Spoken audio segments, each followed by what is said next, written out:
mas eu entendi que ainda faltava uma lição muito necessária para completar o entendimento daqueles que estão sendo preparados para serem recebidos como membros na nossa igreja, que é uma lição a respeito de escatologia, a respeito das últimas coisas, do milênio, do retorno de Cristo, do arrebatamento, coisas que a gente ouve falar e, na verdade, muitas das vezes nós não temos uma posição bíblica a respeito disso.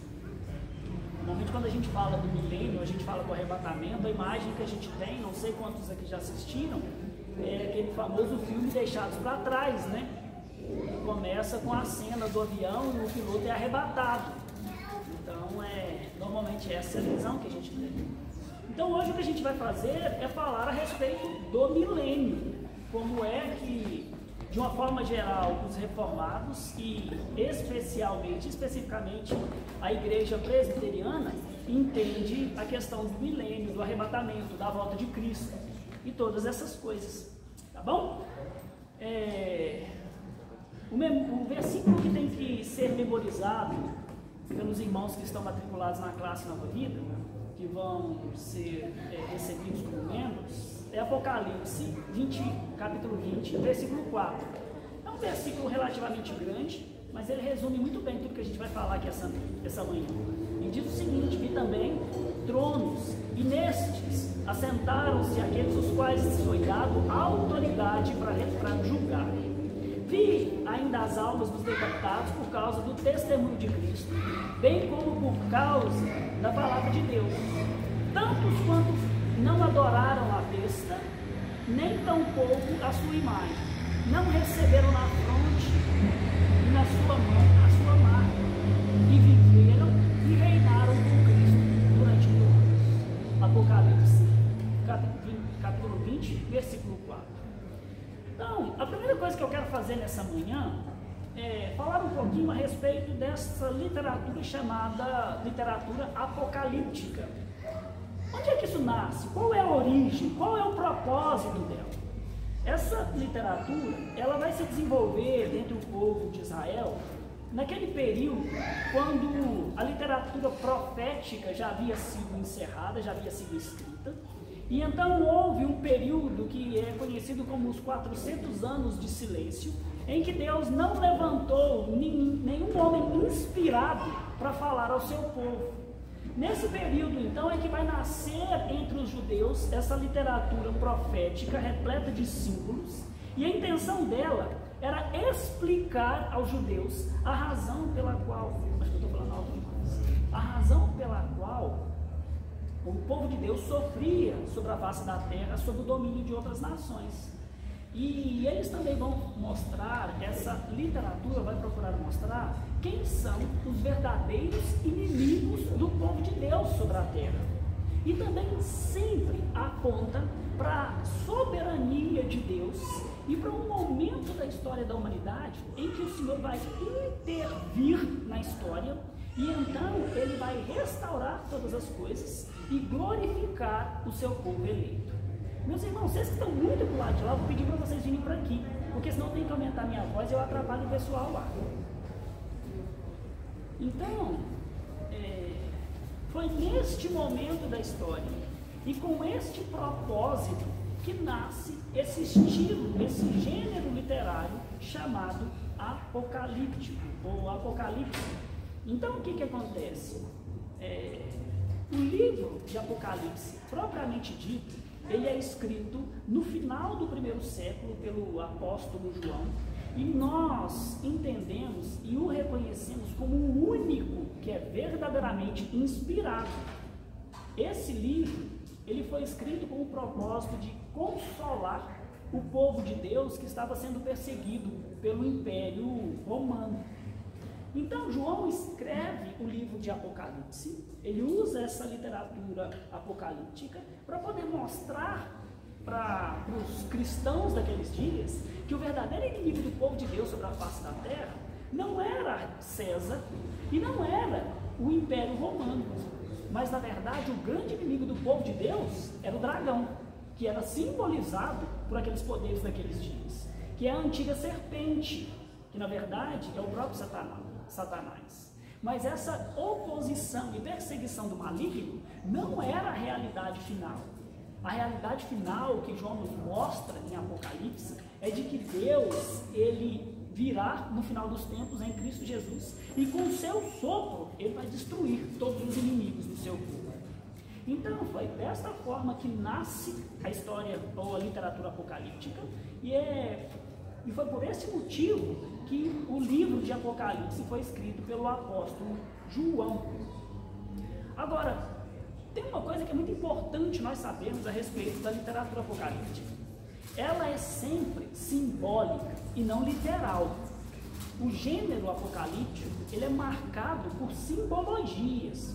As imagens que a gente vê em Daniel, que a gente lê em Apocalipse, que são sempre tão assustadoras, elas não são literais, elas apontam sempre para verdades, mas para verdades espirituais. E se a gente não tiver esse entendimento, a gente jamais vai conseguir compreender o propósito do autor em escrever esse tipo de literatura. Deixa eu dar um exemplo para vocês. Abram a Bíblia aí comigo em Apocalipse, deixa aberto em Apocalipse, porque a gente vai andando por ele. Logo no começo, capítulo 1, dos versículos 14 ao 16. Capítulo 1 de Apocalipse, versículo 14 ao 16. Essa é a primeira visão que João tem do Senhor Jesus Cristo ressurreto e glorificado. E eu não sei para vocês, mas para mim essa é uma visão assustadora. O texto diz assim, a descrição do que João viu. A sua cabeça e cabelos eram brancos como a alva lã, como neve, os olhos com chamas de fogo, os pés semelhantes ao bronze polido, como que refinado no fornalho, a voz como a voz de muitas águas. Tinha na mão direita 7 estrelas, e da boca saía-lhe uma afiada espada de 2 gumes, e o seu rosto brilhava como o sol. Meus irmãos, tenta imaginar um ser desse jeito na sua frente. Essa para mim é uma descrição monstruosa. Você vê um cara com um pé de ferro brilhando, fogo os olhos chispando fogo, e quando ele abre a boca para falar com você, sai uma espada da boca dele. Não é de espantar que quando a gente continua lendo o texto, João vai dizer que ele caiu como morto. Seguramente foi de susto, né? Porque se eu estiver andando por aí de noite nas ruas de Congonhas e vendo um ser desse jeito, eu corro, e muito. Então o que acontece? A pergunta que nós devemos fazer é, será que é assim que Jesus Cristo é? Será que é assim que Jesus Cristo, essa é a forma literal do Senhor Jesus? É claro que não. Essa é uma descrição simbólica do Cristo glorificado. Jesus não é assim. Quando a gente vai ler as Escrituras, nós vamos aprender que o bronze, ele significa esse poder, esse metal duro, que é capaz de pisar e de esmagar os seus inimigos. Obrigado, claro. Os olhos em chamas apontam para a onisciência, para a capacidade de Deus de ver de forma perfeita e pura. A espada que sai da boca de Cristo nessa visão aponta para o poder da palavra em dar e tirar a vida. Se a gente não conseguir entender esse simbolismo, então Jesus Cristo ele se transforma literalmente num monstro, numa coisa esquisita. Uma outra prova desse simbolismo nós encontramos no capítulo 5 desse mesmo livro, quando nós lemos a respeito daqueles 7 selos que ninguém podia abrir. E então João ele começa a chorar porque ninguém podia abrir o livro. E aí um anjo vira para ele e diz que ele não precisava mais chorar, porque o Senhor Jesus Cristo, ou melhor, o leão da tribo de Judá, era digno de abrir os livros, ou os selos. E então quando João se vira para poder olhar para o tal leão da tribo de Judá, ele não vê um leão, ele vê um cordeiro. Então nós vamos perceber que mais uma vez, Jesus Cristo nem era um leão literalmente, nem era um cordeiro, mas esses são símbolos. O leão, ele é esse símbolo de um poder que ataca e destrói seus inimigos. O cordeiro, por sua vez, é o símbolo daquele que recebeu de forma mansa sobre si o castigo para nos dar a salvação. Essa é a maneira de entender esse tipo de literatura escatológica. ela é simbólica, ela não é literal. E se nós não tivermos isso claro na nossa mente, a gente vai olhar para Apocalipse de uma forma completamente torta e errada. Então, agora que a gente tem essas duas informações, quando nasce a literatura apocalíptica, e qual é o propósito desse gênero literário, e que ela é sempre simbólica e não literal, ela aponta para verdades espirituais, mas os seus símbolos não são imagens literais, nós podemos começar a pensar diretamente na questão do milênio. Quando a gente fala de milênio, às vezes a gente nem sabe explicar o que é isso. E o que a gente vai fazer nessa manhã é procurar entender quais são os pontos de vista, as maneiras que existem, as principais maneiras de interpretar o milênio. Por exemplo, o milênio, ele é literal ou ele é simbólico? Jesus vai vir de uma forma secreta? Como que vai acontecer o arrebatamento?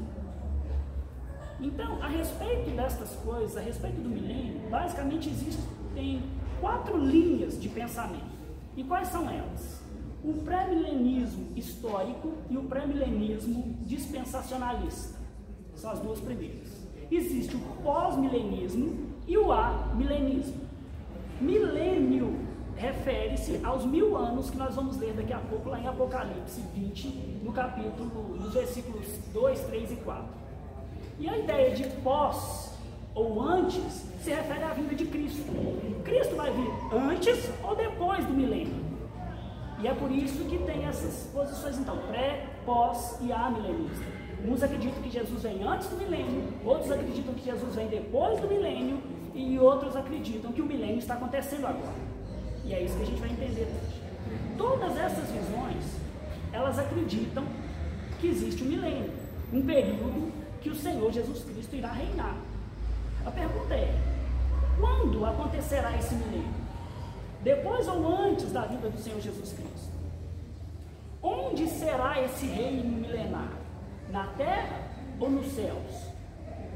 Todas essas dúvidas, meus irmãos, eles surgem das divergências em interpretar Apocalipse 20, dos versículos 1 ao 6.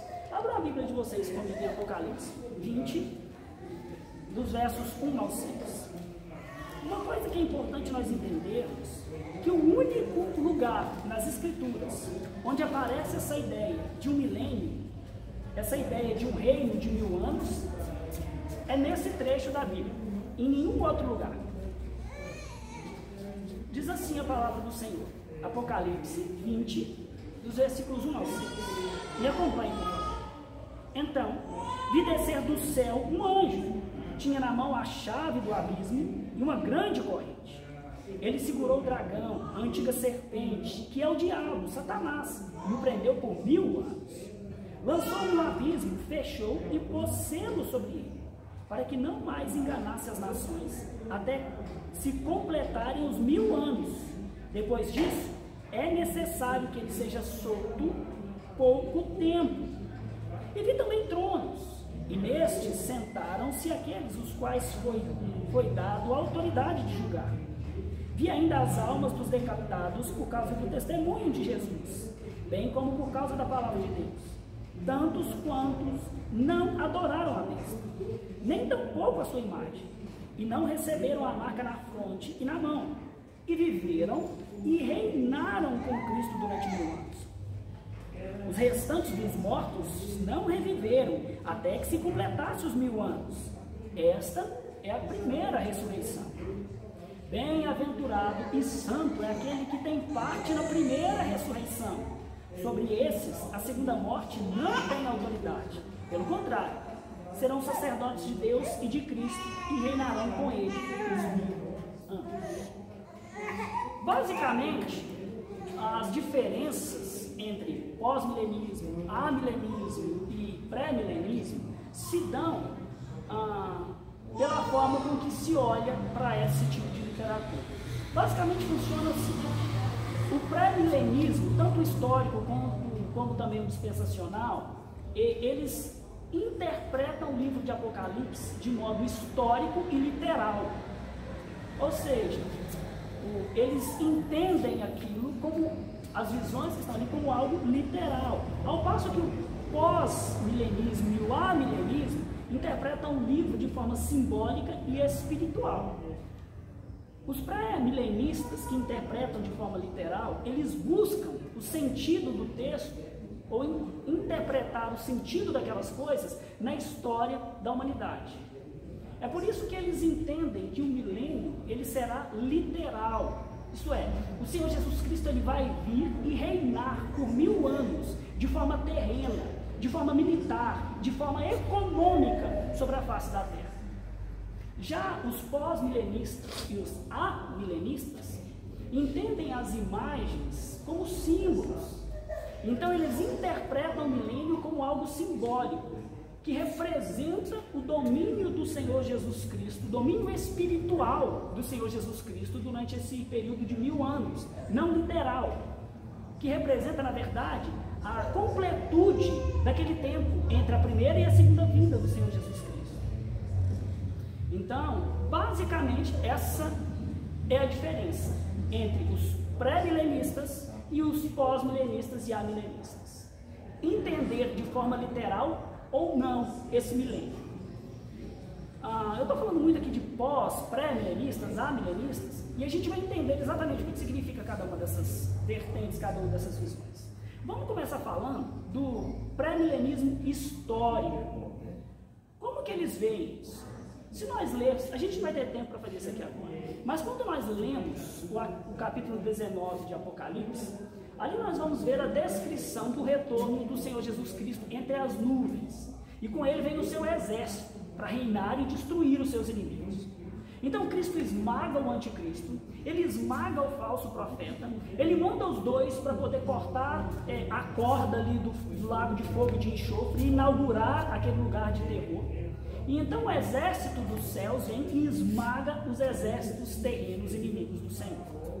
E então o Cordeiro vence e reina a partir desse momento durante 1000 anos de forma literal sobre a face da terra. Aí só que o que acontece? A gente continua lendo e chega no capítulo 20. E aí o texto diz então que vem um anjo, prende Satanás no abismo com uma grande corrente durante um período de 1000 anos. E então, em seguida, é descrito que no livro de Apocalipse, como a gente acabou de ler, que a alma daqueles que foram decapitados, ou sejam, mortos pela perseguição por causa de Cristo, e a alma daqueles que foram fiéis ao Evangelho do Senhor Jesus Cristo, essas almas vivem e reinam com o Senhor Jesus durante esse período de 1000 anos. Então, se nós lermos o livro de Apocalipse de forma literal, o que nos parece que se a gente então entende que o que está acontecendo no livro de Apocalipse é cronológico, está acontecendo na sequência, então a primeira impressão que a gente tem é que essa é a forma correta de interpretar o milênio. A volta do Senhor Jesus Cristo acontece antes da inauguração destes 1000 anos. Jesus então vem, destrói os seus inimigos, limita o poder do maligno e então inaugura um reino literal sobre a face da terra. Essa é a visão pré-milenista histórica a respeito da interpretação de Apocalipse 20. A volta de Jesus se dá antes do milênio, pré-milênio. E nessa visão, o governo do Senhor Jesus Cristo, então, ele é literal, ele é terreno, ele é econômico, ele é civil sobre o seu povo e sobre o mundo durante um período de 1000 anos. Essa é a visão pré-milenista, histórica. Qual é a diferença para a visão pré-milenista dispensacionalista? A ideia do milênio é a mesma. A ideia geral é a mesma. O Senhor Jesus Cristo vem antes do milênio. A diferença é que eles encontraram um monte de outros detalhes para essa história. Por exemplo, eles vão dizer que o Senhor Jesus Cristo, na sua volta, ele não vai vir e estabelecer um governo literal, como dizem os dispensacionalistas ou os pré-milenistas históricos. Eles afirmam que Jesus ele vai vir em uma volta secreta ele não vai aparecer para todas as pessoas, então ele vai vir entre as nuvens e por assim dizer, ele vai ficar escondido entre as nuvens, então ele vai chamar a sua igreja e vai arrebatar os crentes verdadeiros. Os crentes nominais e os que são frios, eles vão ficar aqui na terra. Esse é o famoso arrebatamento. Então esses arrebatados, eles ficarão nos céus com o Senhor Jesus durante 7 anos, que segundo essa visão, são 7 anos da grande tribulação. E durante esses 7 anos, os crentes que estarão com o Senhor Jesus, estarão num estado gozoso, de alegria, mas aqui na terra, então estará acontecendo essa grande tribulação sem a igreja. A igreja não passa pelos sofrimentos da grande tribulação. E aí, o mundo, ele estará em grande terror, porque Deus estará assolando a humanidade. Nesse período, então, aparece o anticristo. Durante 3 anos e meio ele é bonzinho, engana os povos e os governos para ganhar a sua confiança. E nos últimos 3 anos e meio ele é malvado. E ele persegue, então, todas as pessoas e causa destruição. E aí, então, uma coisa que a gente precisa perceber é que, dessa perspectiva, nós não temos uma segunda volta do Senhor Jesus Cristo. Nós temos uma meia segunda volta do Senhor Jesus Cristo. Porque ele vem até na metade do caminho e para lá nos céus. Aí ele chama a igreja, tira a igreja do mundo, assola a humanidade e depois então ele ele termina a sua volta e traz a igreja consigo, para poder estabelecer o nível. Então o que acontece? Recapitulando aqui, no pré-milenismo histórico não existe essa vinda em 2 etapas. O Senhor Jesus Cristo, ele vem de uma vez só. Ele destrói o anticristo, ele destrói o falso profeta, ele destrói a Babilônia, lança estes no lago de fogo de enxofre. Então ele inaugura um milênio literal. No pré-milenismo dispensacionalista, Jesus volta em 2 etapas. Ele vem até a metade do caminho, para nas nuvens dos céus, e chama, então acontece uma primeira ressurreição dos salvos, e aí Jesus chama a igreja para estar com ele ali durante os 7 anos da tribulação, onde os crentes e os crentes nominais, os frios e os judeus ficam na terra, e aí eles vão ser grandemente perseguidos. E aqui tem um detalhe: aqueles que resistirem à tentação e à perseguição, esses serão salvos. Só que aqui a gente tem um problema. Por quê? Porque os próprios teólogos dispensacionalistas, eles vão dizer que esse período de 7 anos já acabou o período da graça. O Espírito Santo já foi embora da terra. Então como é que essas pessoas vão ser salvas? Só se for por mérito. Eles vão ter que ser fiéis. Eles vão ter que provar para Deus que eles merecem os céus. Então isso a gente olha e percebe que tem um problema teológico sério aqui. Porque a salvação é por graça e não por mérito. Então o que acontece? Supondo que está certo, então, antes do final dos 7 anos da grande tribulação, esses que perseveraram, que não se venderam, eles vão precisar ressuscitar de novo. Então acontece uma segunda ressurreição. E aí o que acontece? Uma segunda ressurreição para esses que foram salvos na repescagem, por assim dizer. Aí acontece essa segunda ressurreição e o Senhor Jesus Cristo volta e vem sobre a face da terra. E aí ele vai reinar. No final do milênio, ainda acontece uma outra ressurreição, segundo essa visão. O que acontece? Depois desses 7 anos, então, o Senhor Jesus Cristo ele vai terminar a sua segunda vinda, e então ele estabelece o seu reino milenar, seu reino literal.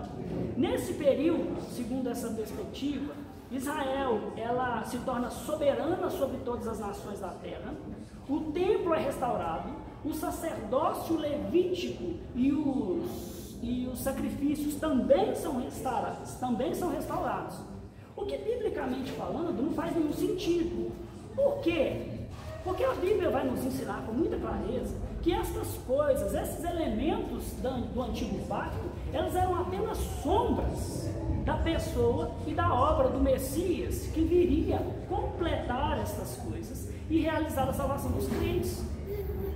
Paulo, quando a gente lê Colossenses, capítulo 2, versículo 17, ele fala isso, que tudo isso, se referindo às coisas da lei, os elementos da lei, foram à sombra das coisas que haviam de vir.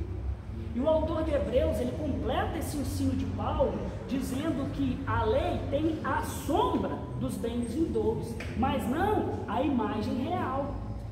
Então a pergunta é, se Cristo é a imagem real daquilo que se manifestaria, por que ele iria restaurar a sombra de novo?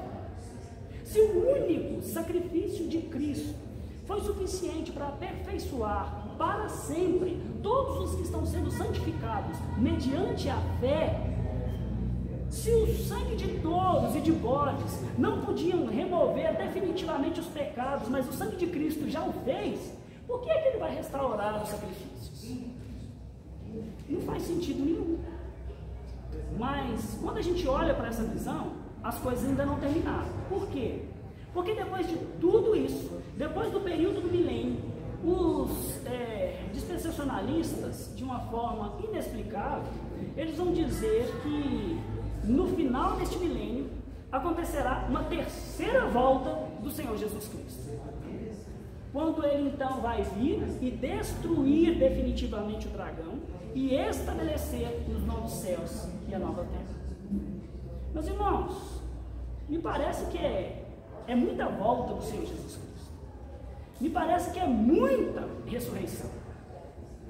E quando a gente olha para as Escrituras, para ser bem honesto, parece mais que essa visão é uma espécie de criatividade cinematográfica que nem de longe consegue se provar pelas Escrituras.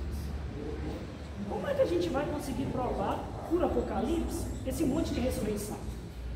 Esse monte de volta do Senhor Jesus Cristo? Lembrando que a gente precisa olhar para a Bíblia segundo a sua revelação toda. Deixa eu mostrar uma coisa para vocês. O Senhor Jesus Cristo, quando estava na terra, ele falou da sua segunda vinda. E quando a gente olha para Mateus, capítulo 24, ele vai dizer o seguinte, que assim como o relâmpago que sai do Oriente e se mostra, preste atenção, se mostra até o Oriente, assim há de ser a vinda do Filho do Homem. E o texto bíblico nos diz que todo olho o verá. Então percebam que essa vinda de Cristo, ela é gloriosa entre as nuvens, e todo olho verá. Não existe uma volta secreta. O Senhor Jesus Cristo não falou a respeito de uma volta secreta. Quando ele vier, ele virá, e todo olho verá. Então, essas são as duas primeiras posições que nós temos a respeito de interpretar essas coisas dos fins dos tempos. E o pós-milenismo?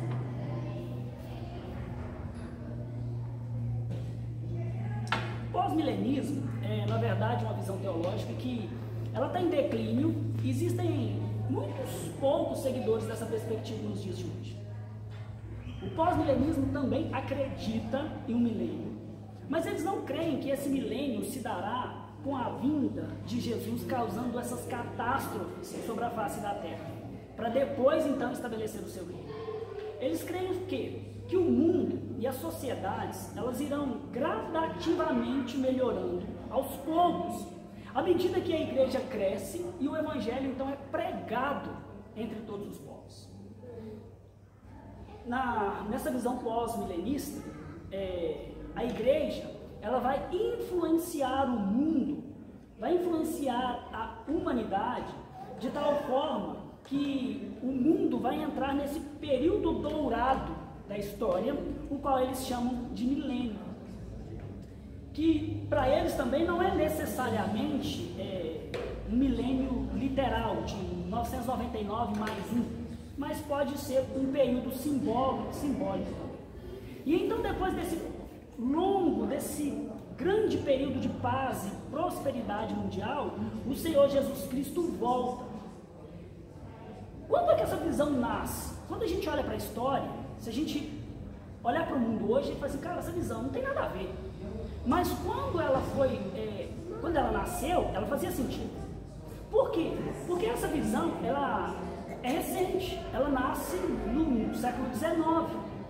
E aí o que acontece? O século XIX foi o período do auge do iluminismo. Era um momento de grande progresso da ciência. de grande progresso da educação. E as pessoas verdadeiramente acreditavam que o conhecimento, a tecnologia, a ciência e a educação iriam melhorar o mundo. Iriam fazer do século XX o melhor século da história da humanidade. Além disso, meus irmãos, o século XIX foi aquele momento do grande movimento das missões mundiais.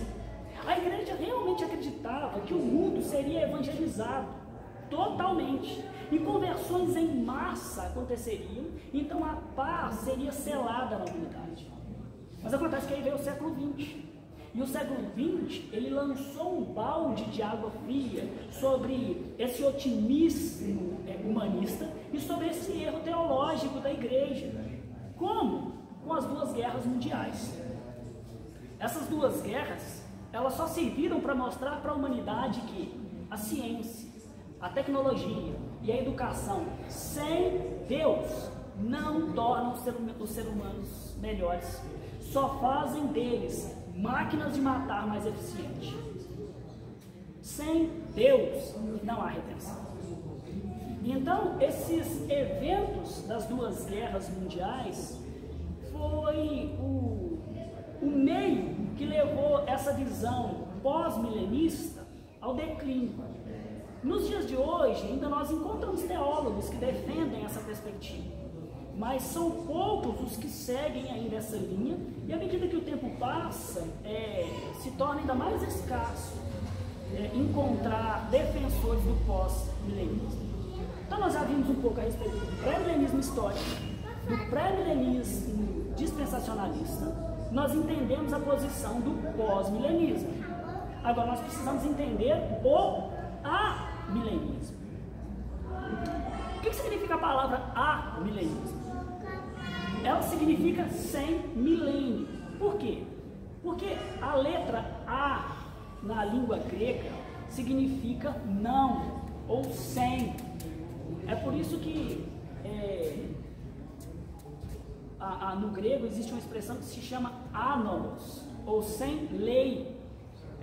Quando Jesus Cristo vai virar e vai falar assim: afastai-vos ou apartai-vos de mim, todos vós que praticais iniquidade, a palavra iniquidade é anomos, que significa sem lei. Então o que Jesus está dizendo é: se afastem de mim, todos vocês que vivem como se eu não tivesse dado uma lei para vocês seguirem. Então aqui a ideia seria isso, sem milênio. Essa não é uma forma muito justa de defender a posição, porque essa é a posição de muitos reformados, talvez hoje da grande maioria dos reformados, e essa é a posição oficial da igreja presbiteriana. Mas o fato é que nós também acreditamos em um milênio. Mas a ideia de 100 milênio, o que nós queremos dizer é que nós não acreditamos em um milênio literal, mas existe um milênio. Nós cremos no milênio. A fé reformada, nós como igreja presbiteriana, cremos que existe esse milênio e que o milênio está acontecendo agora. O reino milenar do Senhor Jesus Cristo já foi inaugurado. E quando foi que esse reino milenar foi inaugurado? Na primeira vinda do Senhor Jesus. Lembra que a gente leu aqui em Apocalipse? Nós acreditamos que isso aconteceu quando o dragão foi acorrentado por aquele período de 1000 anos. Mas antes da gente tratar e eu explicar isso aqui melhor, é muito importante eu trazer uma informação a respeito da estrutura do livro de Apocalipse, que faz toda a diferença para nos ajudar a interpretar, para ler de forma adequada esse livro. Uma coisa que a gente precisa ter clara na nossa mente é que o número 7 no livro de Apocalipse, ele é o fundamento sobre o qual João estrutura a sua obra. É o fundamento sobre o qual ele estrutura esse livro. O autor de Apocalipse, ele vai contar a mesma história 7 vezes. E cada vez que ele conta essa história, ele repete o que já aconteceu. Então ele acrescenta novos elementos. E por que é que o livro foi contado assim, repetindo e acrescentando? Por uma questão didática. Porque a gente aprende pela repetição. E a intenção dele, como um bom judeu, era que ao repetir de novo e de novo a história, ainda que com elementos diferentes e acrescentando novas coisas, era que o povo que ia ouvir a mensagem pudesse memorizar o que estava sendo ensinado. Quando a gente lê lá no comecinho de Apocalipse, isso fica mais claro para a gente, porque ele fala o seguinte, lá no versículo 3, e outra coisa, o livro de Apocalipse tem 7 bem-aventuranças também.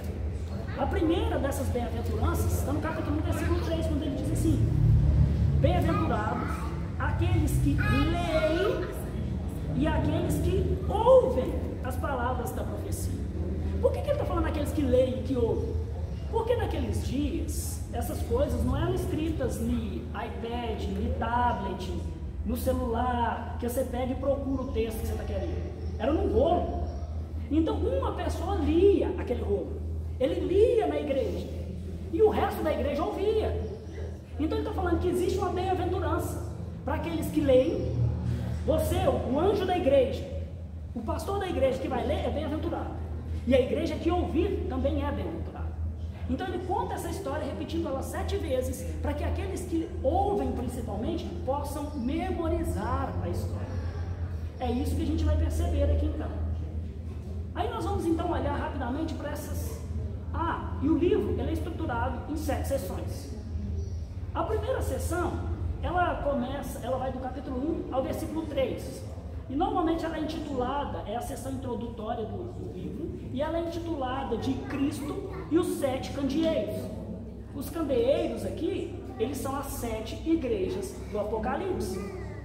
A segunda sessão, que vai do capítulo 4 até o capítulo 7, é chamada de a visão dos céus e os 7 selos. João, ele é levado até os céus, ele vê um livro na mão direita de Deus, e é ensinado que Jesus é o único digno de abrir os 7 selos. No capítulo 6 dessa segunda sessão, onde nós lemos sobre esse 6º selo, ele termina ensinando a respeito do grande dia do julgamento. E ali está escrito assim: os reis da terra, os grandes, os comandantes, os ricos, os poderosos, e todo escravo, e todo livre se esconderam nas cavernas e nos penhascos dos montes, e disseram aos montes e aos rochedos: cai sobre nós e esconde-nos da face daquele que se assenta no trono e da ira do Cordeiro, porque chegou o grande dia da ira deles, e quem é que pode suster-se? Bom, se esse aqui é o dia final, é o dia do julgamento, está acabando tudo, o livro deveria acabar, né? Contou o que tinha que acontecer, falou do juízo final, chegou no último dia da história, mas não é isso que acontece, o livro não termina. Aí nós vamos para a terceira sessão do livro, que vai do capítulo 8 ao versículo 11, ou ao capítulo 8 ao capítulo 11, que é justamente a abertura do 7º selo. Então o que acontece? Ao abrir o 7º selo, nós lemos a respeito de 7 trombetas. E então aqui a repetição ela começa a ficar explícita. Por quê? Porque essas 7 trombetas, elas são juízos que vêm sobre a face da terra, que se nós observarmos, são semelhantes e com alguns acréscimos a justamente os juízos que aconteceram nos selos anteriores.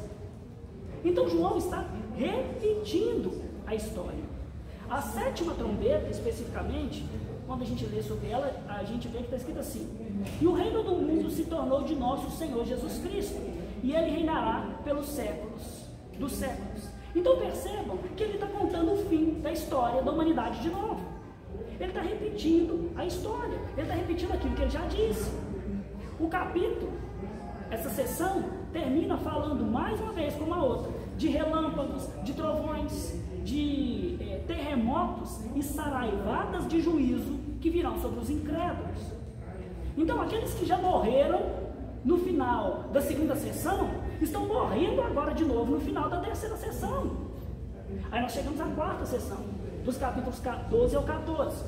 E ali nós vamos ver a história do dragão, daquela mulher vestida de sol e daquele varão que nasce, daquela criança que nasce e é levada para os céus.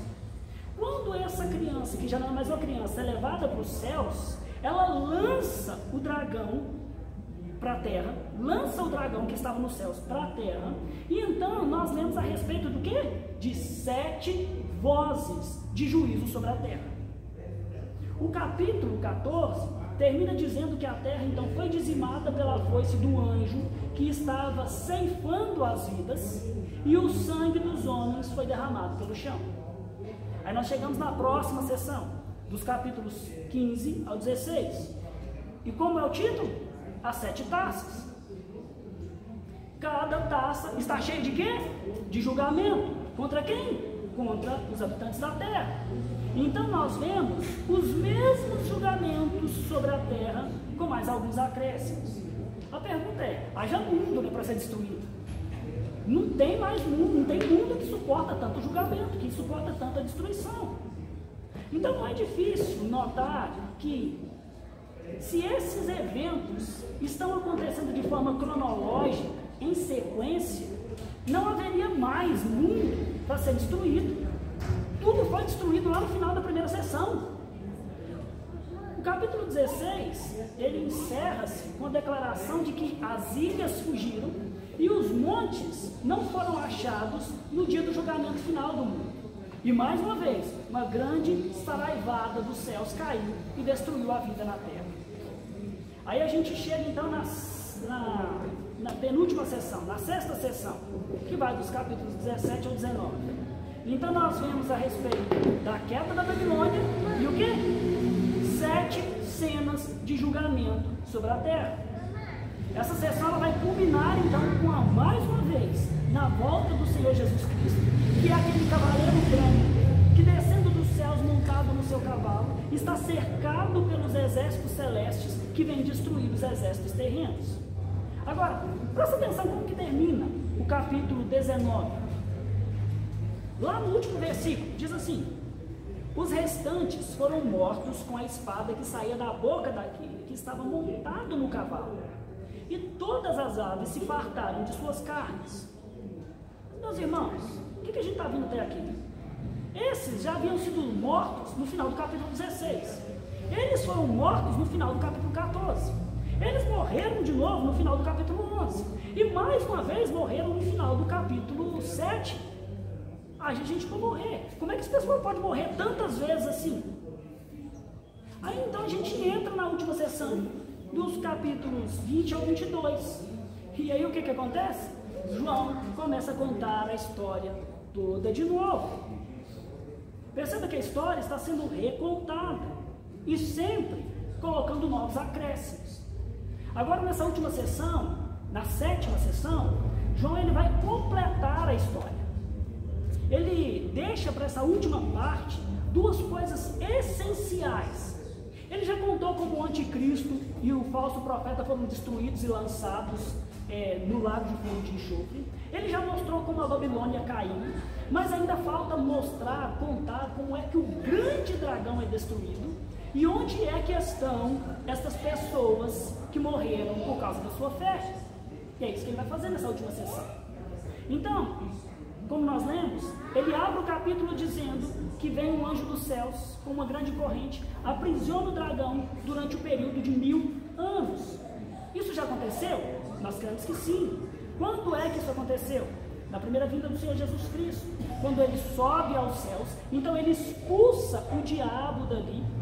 E quando a gente percebe isso, a gente entende isso, a gente volta um pouco no livro de Apocalipse, a gente vai perceber que João está simplesmente recontando a história, porque no capítulo 12 ele vai contar justamente isso, que o Senhor Jesus Cristo subiu aos céus e de lá ele expulsou o dragão.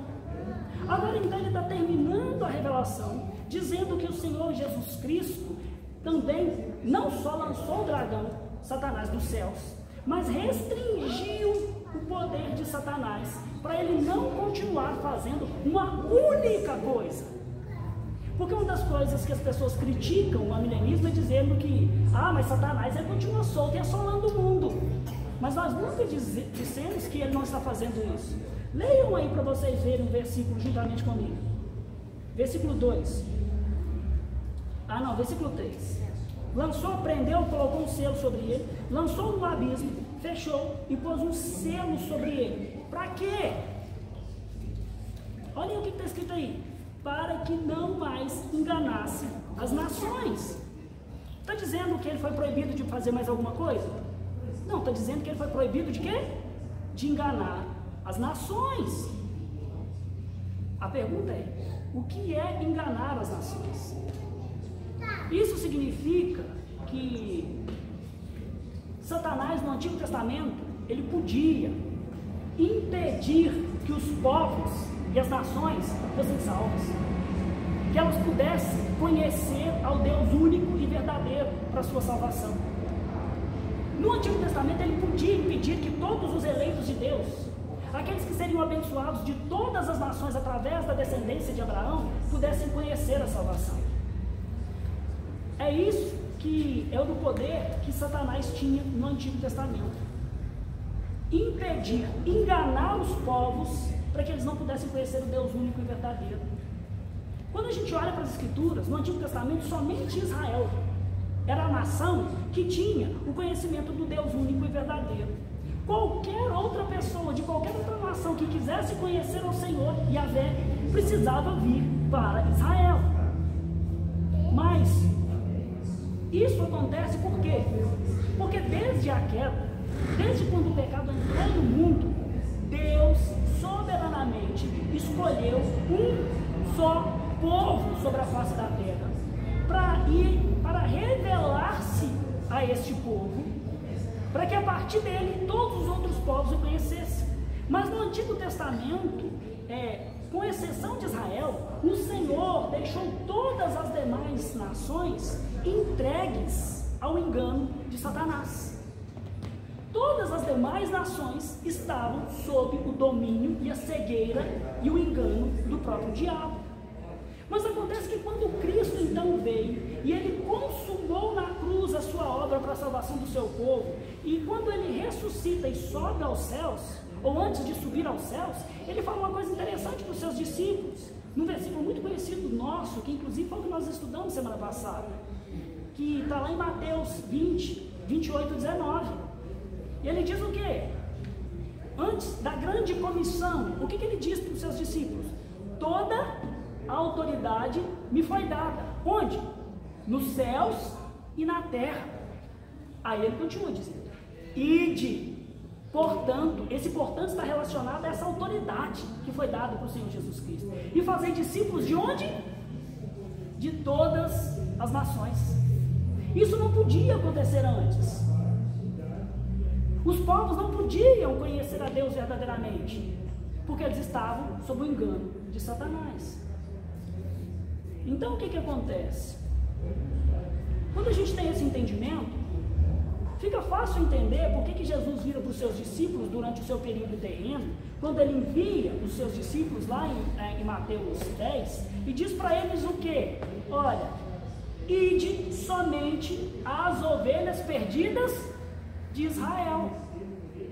A agenda de Cristo passava por atender a nação de Israel, salvar os israelitas, para que a partir dos judeus, então, a salvação pudesse ser levada aos povos, porque os judeus foram a única nação que Deus escolheu para libertar do engano do diabo e então levar a salvação através deles. O que acontece é que o Senhor Jesus Cristo, na sua vinda, na sua morte, na sua ressurreição, ele conquista a autoridade para destruir o poder que Satanás tinha de cegar e enganar os povos, para que eles não pudessem ver e crer no Evangelho da salvação. Agora, meus queridos, o Evangelho pode ser pregado, e Satanás não pode impedir o avanço da salvação sobre as nações. Ele, com os seus enganos, com a sua malícia, não pode mais impedir que as pessoas de todos os povos, de todas as línguas, de todas as tribos e de todas as nações creiam e sejam salvos. Essa é a restrição que está sobre Satanás. Ele não pode mais enganar as nações, mas ele ainda pode tentar os crentes, ele ainda pode matar os missionários, ele ainda pode enfraquecer a fé dos eleitos. O que ele não pode, segundo o texto de Apocalipse? enganar as nações de modo que eles não possam mais crer no Evangelho. Ele não pode mais enganar os povos de modo a impedir que o Evangelho avance sobre todas as nações. É por isso que nós dizemos que nós já estamos vivendo o período do milênio.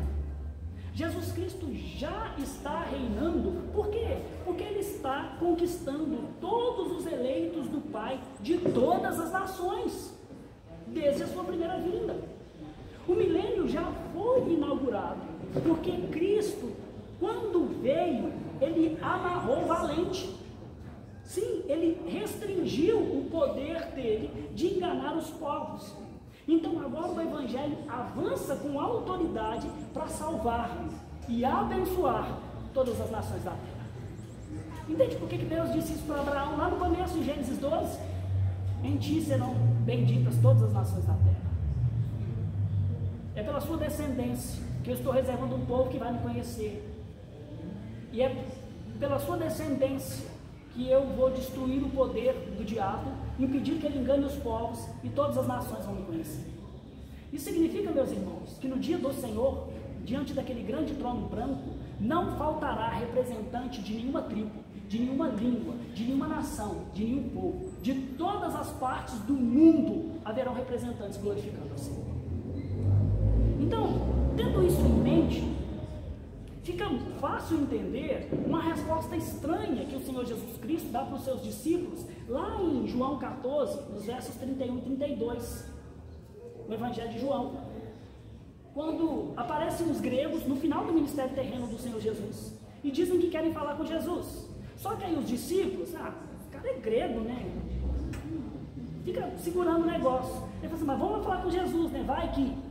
Assim, Jesus, Senhor, tem aí uns gregos que querem falar com o Senhor. E aí Jesus Cristo dá uma resposta que parece muito estranha. E ele diz o quê? Chegou o momento de ser julgado o mundo. E agora o seu príncipe será expulso. Quem que é esse príncipe? É Satanás. Agora, de onde é que esse príncipe vai ser expulso? Da terra? Não, dos céus. O ministério do Senhor Jesus Cristo estava chegando ao fim e ele sabia. Agora eu tiro o poder e a autoridade que ele tem de enganar os povos. Agora ele vai ser expulso dos céus. Eu vou subir e lançá-lo para a terra. E ele vai ser aprisionado durante 1000 anos. E os povos, os gregos, que não podiam vir a mim, poderão vir. É disso que o Senhor Jesus Cristo está falando. Apocalipse 12 vai nos ensinar isso, no versículo 10, onde a gente lê que veio então grande salvação, o poder, o reino do nosso Deus e a autoridade do seu Cristo, pois foi expulso o acusador dos nossos irmãos, o mesmo que os acusava dia e noite diante de Deus. Lembra do livro de Jó? Que a gente não consegue entender porque é que o diabo está lá nos céus, diante de Deus, junto com os filhos de Deus, acusando os eleitos do Senhor. Pois é, quando o Senhor Jesus Cristo ressuscitou e subiu aos céus, ele expulsou o diabo. Ele não tem mais acesso à presença de Deus. Ele não pode mais acusar os eleitos do Senhor, não pode mais enganá-los. Então, no versículo 32, o Senhor Jesus Cristo termina dizendo o seguinte: e quando eu for levantado, se referindo então à cruz de Cristo, o versículo seguinte vai explicar isso. Ele diz então: atrairei todos a mim. Quando o Senhor Jesus morreu naquela cruz e ressuscitou, ele literalmente pisou na cabeça de Satanás. A profecia de Gênesis 3 se cumpriu.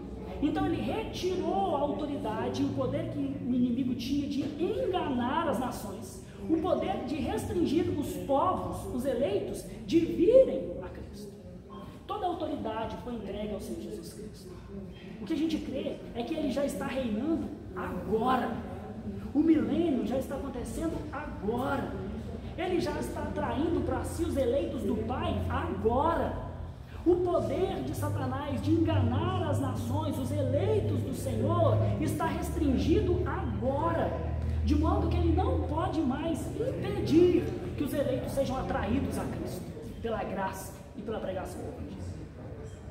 Então foi na sua primeira vinda, na cruz, que o Senhor Jesus Cristo restringe esse poder enganador do diabo.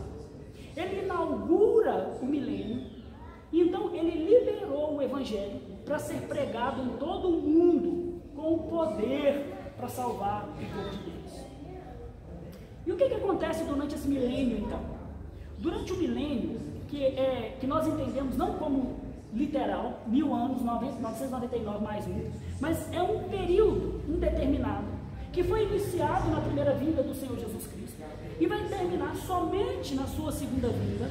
Então nós entendemos isso espiritualmente, não de forma literal. O Evangelho ele está sendo pregado sobre a face da terra.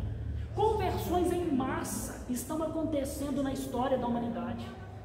E essa pregação vitoriosa do Evangelho, meus irmãos, é aquele cavaleiro branco do primeiro selo do Apocalipse, que saiu vitorioso para vencer. E quem é que sai vitorioso para vencer, senão o Evangelho do Senhor Jesus? No final, então, desse período do milênio, que nós acreditamos que está próximo, nós acreditamos que está chegando ao fim do milênio. Depois a gente vai pensando um pouquinho por quê. Conforme nós lemos em Apocalipse, as correntes, as cadeias do dragão vão ser removidas. O diabo vai ser solto. Então, haverá um crescimento exorbitante do mal do mundo. E Satanás ele recebe de novo a plenitude do poder para voltar a enganar as nações, de modo que os povos endureçam o seu coração e não creiam na mensagem do Evangelho. Agora perceba uma coisa, meus irmãos. Notem como nos últimos 20, 30 anos, o mal tem crescido de forma imensa sobre a face da terra. Vejam como as pessoas estão se tornando mais cruéis, imorais. Lembra que a Babilônia vai ser restaurada sobre a face da terra. Percebam como as pessoas têm se tornado cada vez mais endurecidas para crer na mensagem do Evangelho. E muitos dos que dizem crer se recusam a obedecer a palavra do Senhor. Talvez, e é o que muitos têm crido, e eu creio assim, talvez nós estejamos no final daquilo que o Senhor Jesus Cristo chamou de o princípio das dores, das guerras, das pandemias, das assolações, das fomes, dos terremotos. Talvez nós estejamos entrando ou às portas deste grande período de eventos catastróficos, de uma perseguição global e brutal contra a igreja de Deus sobre a face da terra. E se é assim, as coisas vão ficar pior, muito pior. Mas a boa notícia é que Cristo está vivo. Se Satanás foi solto, bendito seja o Senhor por isso, porque é sinal de que Ele está próximo de vir em glória nos céus. E se nós estivermos vivos, nós o veremos. E seremos chamados para poder receber nos céus. Então o que acontece? Satanás ele vai ser solto, se já não foi? Então quando ele for solto, o anticristo e o falso profeta aparecem. Ressurge a Babilônia com toda a sua imoralidade. Então acontece na história esse período final de muita violência e de uma perseguição global e brutal contra a igreja do Senhor Jesus Cristo. E é justamente nesse período que a Bíblia vai falar de 7 anos, que também a gente não entende como literal, mas 7 é sempre a ideia de completude, de perfeição, ou seja, quando completar esse período que Deus designou de sofrimento, de perseguição contra a sua igreja, então o Senhor Jesus Cristo, Ele virá. Ele vem para destruir essas forças malignas, mas Ele não vai destruir o seu povo junto. Ele vem para salvar o seu povo definitivamente. E é nesse momento que vai acontecer o arrebatamento. Aquele arrebatamento sobre o qual Paulo nos ensina lá em 1 Tessalonicenses, no capítulo 4, nos versículos 14 ao 16, que nós lemos o seguinte: 1 Tessalonicenses 4, dos versículos 14 ao 16.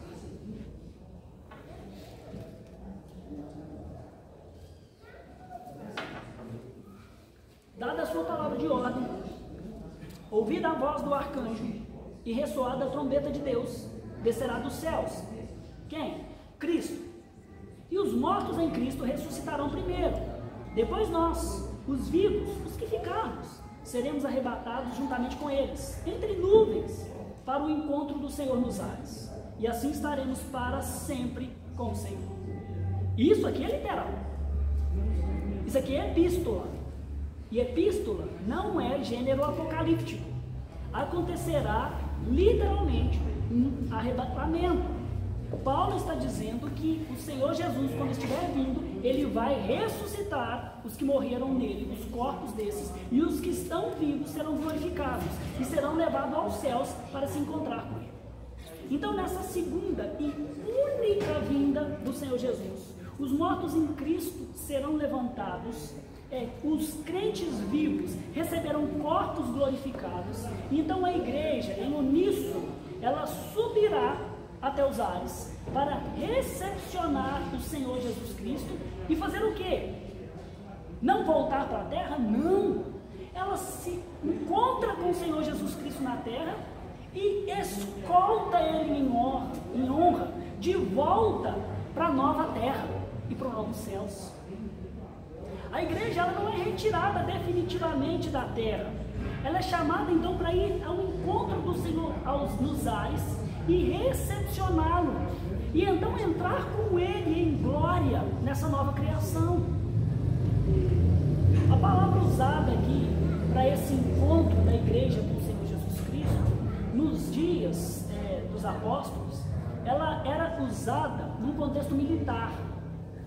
Quando grandes generais ou grandes pessoas do Império Romano se aproximavam de uma determinada cidade, eles paravam próximo da cidade. Então as principais autoridades daquela cidade, com uma grande multidão, iam ao encontro daquela autoridade e escoltavam aquela autoridade para dentro da cidade com grande pompa, com grande honra, com grande glória. É isso que nós entendemos e acreditamos que vai acontecer. Então a igreja, ela é suspensa, se encontra com Cristo nos ares, para poder entrar na nova criação com o Senhor, com o qual nós viveremos para sempre. A gente tem um exemplo disso nas Escrituras. Quando a gente olha lá para aquele caso, aquela parábola das 10 virgens, elas, quando ouvem falar que um noivo está vindo, elas saem das suas casas, elas saem das suas cidades e vão se encontrar com ele. Para quê? Para ir embora e nunca mais voltar?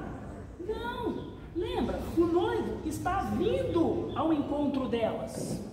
Então elas saem da cidade para se encontrar com ele em um determinado local e então voltar com ele em honra e alegria para o lugar de onde elas vieram. É isso que vai acontecer naquele dia. A igreja glorificada, ela subirá para se encontrar com o Senhor Jesus Cristo. E então escoltá-lo para entrar com ele em honra nesta nova criação, nessa nova terra, nestes novos céus. E é justamente nesse período em que a igreja é arrebatada, se encontra com Cristo e está voltando, que estas primeiras coisas, que todos os incrédulos e todos os inimigos passarão, serão destruídos, e tudo será refeito.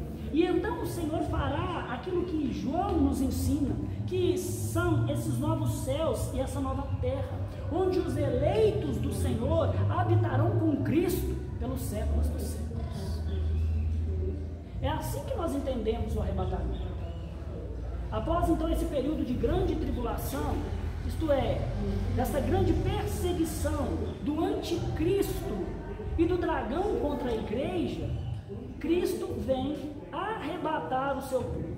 Um único arrebatamento, uma única segunda vinda do Senhor Jesus Cristo, para livrá-los da destruição final que ele vai derramar sem piedade sobre os seus inimigos. Preste atenção, se é anticristo, se é falso profeta, se a igreja já foi tirada daqui, para que existe anticristo e antiprofeta? Ou falso profeta? Se não tem mais igreja para ser enganado, se eleito não pode ser mais enganado, se o que restou todo mundo vai para o inferno, não faz sentido nenhum. Então, é assim que nós entendemos essas coisas. É assim que nós entendemos. Essa é a posição amilenista da consumação de todas as coisas.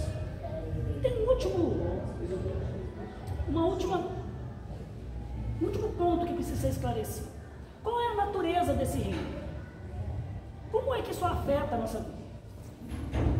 O que está acontecendo agora nesse período do milênio, se Jesus está dominando, está reinando? Lembra que eu falei que João disse que duas coisas ele deixou para o final? Uma era como seria destruído o último, esse dragão.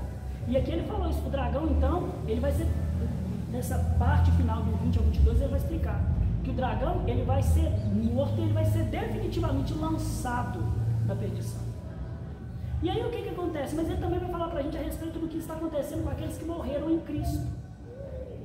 E tem uma coisa que a teologia chama de já e ainda não. Nós cremos que o reino de Deus já está vigente. Nós cremos que já estamos vivendo o período do reino milenar do Senhor Jesus Cristo.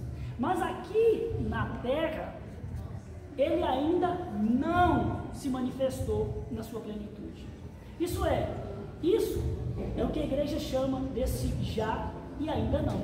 O reino de Deus já foi inaugurado, Cristo domina, Satanás está limitado no seu poder, mas a plenitude dos tempos ainda não se manifestou para nós. Dá uma olhada aí comigo aí nos versículos 4 e 5 de Apocalipse. Vamos ler primeiro o capítulo, versículo 4, capítulo 20, e depois a gente vai dar uma lidinha no versículo 5. Versículo 4 de Apocalipse, capítulo 20, diz assim: isso depois que o anjo veio, acorrentou Satanás, prendeu ele durante 1000 anos. E aí ele vai falar que depois desses 1000 anos vai ser necessário que ele seja solto. Mas aqui, esse versículo 4 está englobando esse período dos 1000 anos. Vi também tronos, e nestes tronos sentaram-se aqueles os quais foi dada a autoridade de julgar. Vi ainda, a palavra ainda não tem no original, então seria, vi as almas. Vi as almas dos decapitados por causa do testemunho de Jesus. Ou seja, eu vi aqueles que morreram por crer no Senhor Jesus, por testemunhar do Evangelho. Bem como também os que morreram por causa da palavra de Deus, tantos quanto não adoraram a besta, nem tão pouco a sua imagem, e não receberam a marca na fronte e nas mãos. E viveram, presta atenção, e viveram e reinaram com Cristo durante 1000 anos. Olha para vocês verem aí de novo, quando ele vira, depois que ele fala dos tronos, ele fala assim, vi o quê? Vi as almas. Ele está dizendo que ele viu corpos? Pessoas ressurretas? Não. Ele diz que ele viu as almas. De quem? Dos santos. Dos que morreram por causa do Evangelho. Ele viu a alma daqueles que foram fiéis e morreram em Cristo Jesus. E agora olha para você ver o que está acontecendo com eles. Lá no finalzinho do versículo. Com a alma deles. Não com os corpos ressurretos. Eles viveram e reinaram com Cristo durante 1000 anos. O que João está dizendo? Que a alma destas pessoas que morreram em Cristo, depois da primeira vinda do Senhor Jesus Cristo, depois da inauguração desse reino milenar, já estão reinando, estão vivendo agora. É por isso que a gente acredita que quando a gente morre, a gente não entra num estado de sono. O que está dizendo aqui é que nós vivemos e reinamos com Cristo. Aqui na terra, Satanás já está limitado. Ele não pode impedir que o Evangelho rompa e vença, como foi decretado. Mas a festa mesmo está acontecendo nos céus. A alma daqueles que morreram em Cristo estão vivendo e reinando com o Senhor Jesus Cristo. É o que está acontecendo agora nesse período. Isso é importante, porque as pessoas olham para o texto e não percebem que está falando da alma deles, e não do corpo. O corpo só vai acontecer na ressurreição, ele só vai se juntar à alma na ressurreição final. Então é a alma desses que morreram por causa da fé no Senhor Jesus Cristo, que não adoraram a besta. A alma deles vive e reina com o Senhor Jesus durante esse milênio. Está acontecendo agora, durante esse período de 1000 anos. Os nossos irmãos que partiram e estão no Senhor Jesus Cristo, agora eles estão reinando com Ele nos céus, nesse reino milenar. E isso, meus irmãos, deve ser consolador demais. Porque a morte, ela dói.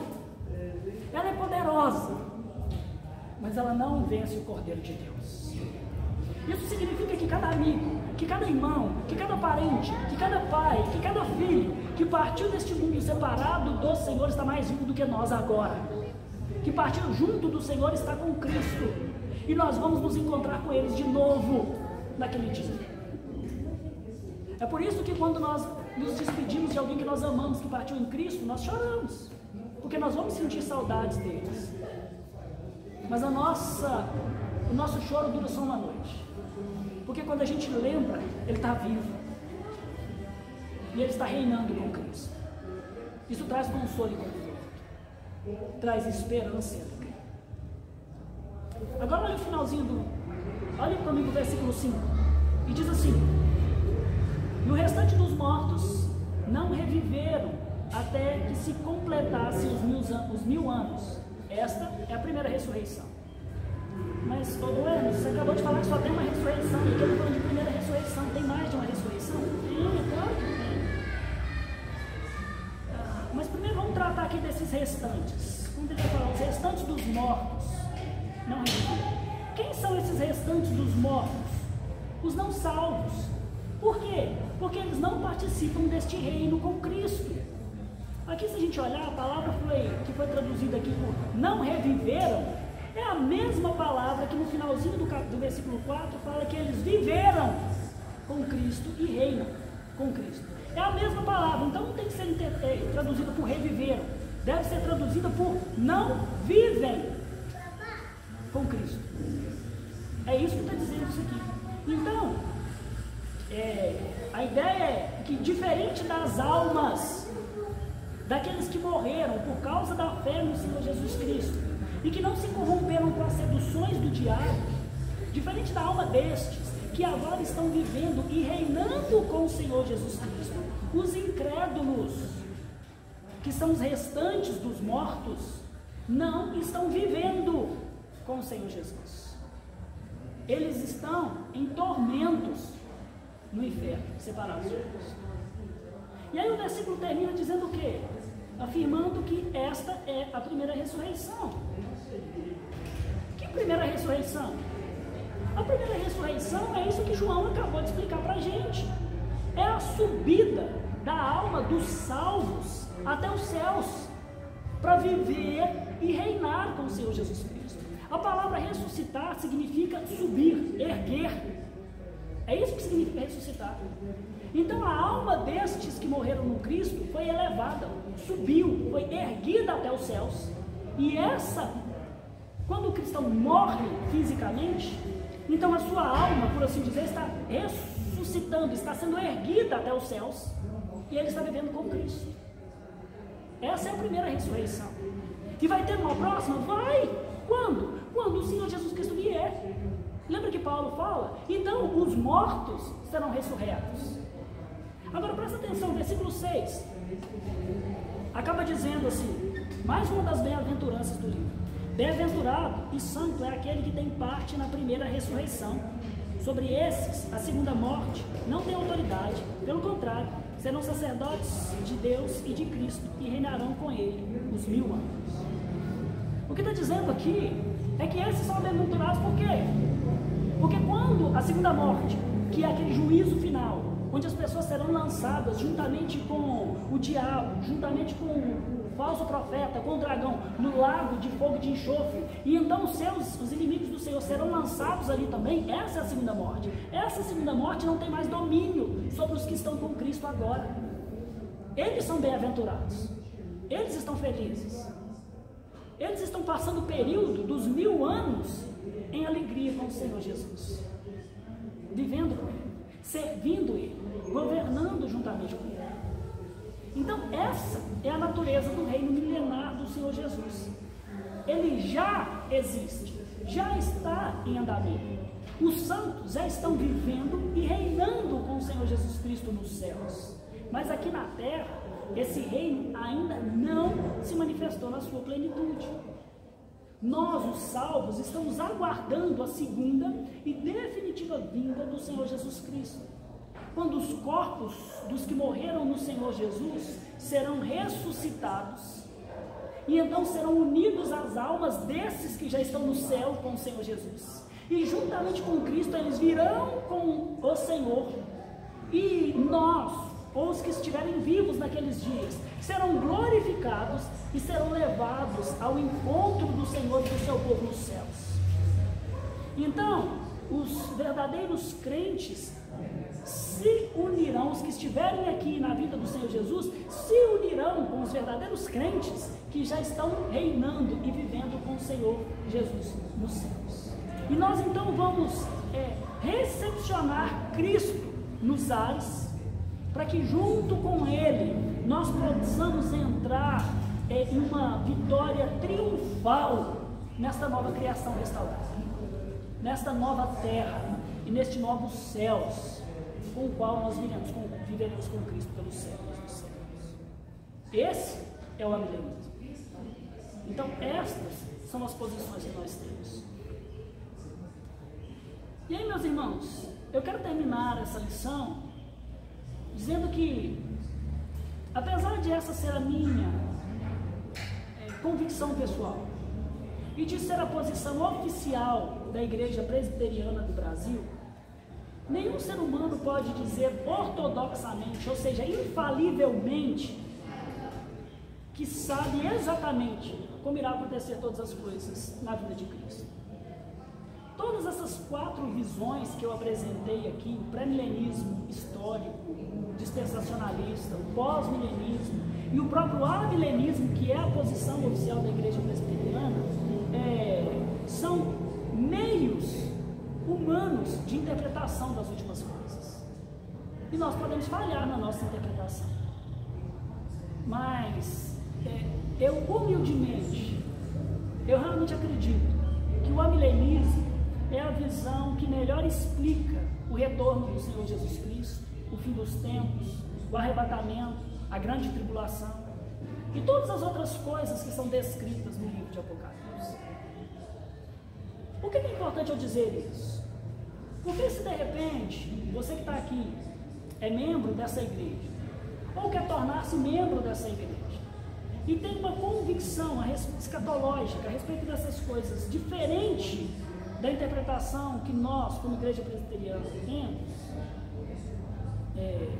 ainda assim, você poderá ser recebido como membro dessa igreja.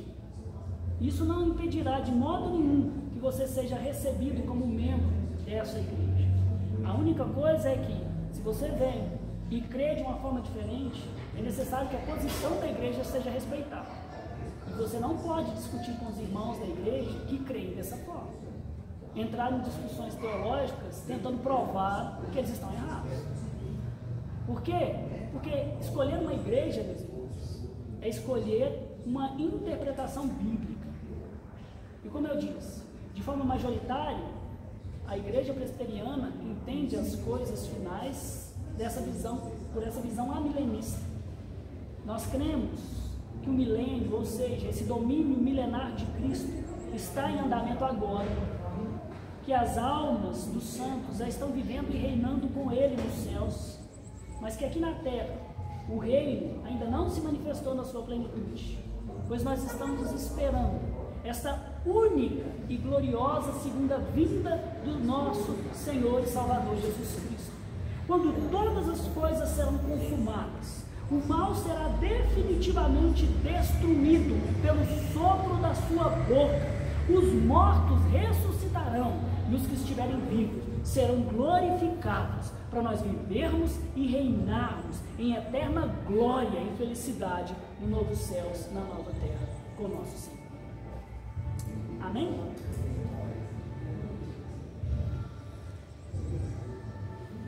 A respeito disso, vocês têm perguntas ou algum comentário em relação a essa lição? E eu pergunto isso por quê? Porque é muito comum, a visão geral que se tem no Brasil, entre os crentes, é a visão dispensacionalista. E a gente inconscientemente pensa nisso. Quer ver uma coisa que é comum? Você está no trânsito E de repente você lê lá na traseira de algum carro lá assim, em caso de arrebatamento, esse carro ficará desgovernado. Por quê? Porque a gente crê nessa visão dispensacionalista, de que haverão muitos arrebatamentos, que Cristo virá muitas vezes, ou pelo menos inconscientemente a gente crê. Ou então a gente às vezes está conversando com alguém, brincando, e a gente brinca como? Falando a respeito de algum irmão cristão. Ah, fulano sumiu, será que ele foi arrebatado? Porque inconscientemente a gente foi ensinado que vai acontecer isso, que os crentes vão ser arrebatados, ou seja, a igreja vai ser tirada do mundo e não vai passar pelo sofrimento, e então Deus vai vir destruir todas as coisas para depois vir e terminar o serviço junto com os crentes. Mas não é essa visão que nós temos. Neste período da grande tribulação, a igreja vai estar presente aqui para testemunhar a sua fé e fazer com que os ímpios se tornem indesculpáveis diante de Deus. Amém? Ô Jaque, pode encerrar? E aí, meus irmãos, se por acaso